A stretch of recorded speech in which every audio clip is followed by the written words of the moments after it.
This is a little bit different than my previous career as a trusted hometown meteorologist. I will tell you that was the one job that I wanted when I was yay high. I wanted to help explain to my community what was going on around them, why sometimes the tornado would happen, but most of the time it didn't. It was because I was inquisitive, and also because I had worked for more than 20 years in the same congressional district. I earned something that a lot of folks in Congress don't get to earn. I earned the people's trust. And so it's great to be with you here today. And also as an aside, in 2008, when I started learning more about the meteorology and the changes that were going on in our environment, I started speaking up on it. Initially, people thought that I was going to fracture the viewing audience. I worked at NBC in Rockford and ABC in the Quad Cities. But you know what happened? We didn't fracture the audience when I was talking about climate change because, again, I had already earned the trust. People said they couldn't trust anyone else, but they could trust their Eric Sorensen.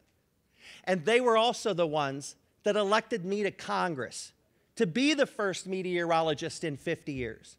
To be the person that is not only going to help us understand more about climate and its impact, but also how we forge together a new alliance with China as we move forward today. So it's my honor to be with you at the China General Chamber of Commerce Chicago Gala. I want to thank James for the wonderful introduction and for all of you for being here tonight. A special thank you to my good friend Pin Nee for inviting me and including me in your event. The state of Illinois is a powerhouse when it comes to doing business. We support millions of jobs, exports, and businesses across the globe. In fact, Illinois has reached a critical milestone by surpassing $1 trillion of GDP for the first time in the state's history just last year.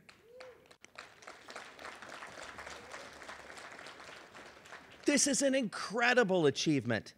And when I think of the economic successes that we have, I think about what it means for the working and middle-class families that I represent in central and northwestern Illinois.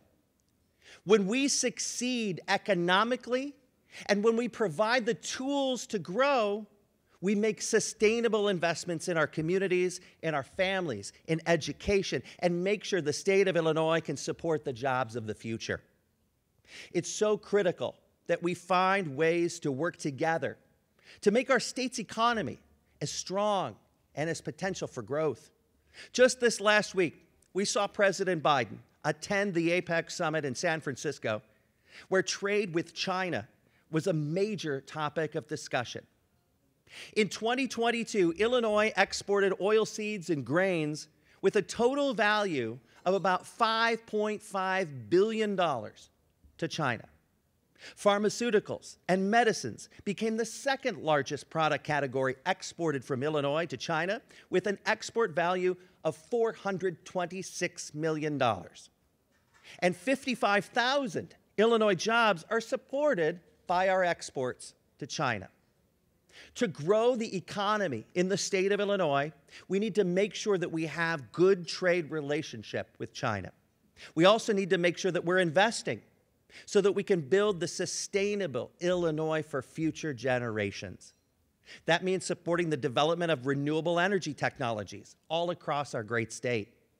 In Congress, I have worked across the aisle to garner support for these technologies, from solar power to wind power to biofuels and so much more.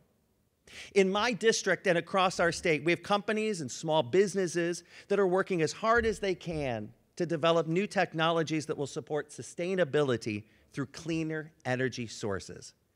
I'm a proud member of the bipartisan Congressional Biofuels Caucus to ensure that Congress prioritizes these investments, especially as we craft legislation in the Farm Bill. We have the chance to make the land of Lincoln the leading state in renewable energy technologies, and I'm grateful for the Chamber's support in making this dream a reality. Everything that we do to support businesses in our state has a significant impact on every man, woman, and child that resides within its borders. Small businesses and good trade practices power local economies, support millions of jobs, and gives our working families what they need to live comfortably. I look forward to partnering with you to grow our state's economy, to expand our markets across the world, and to support all of our communities so that we can make Illinois the best state to live in and the best state to do business in. Thank you so much.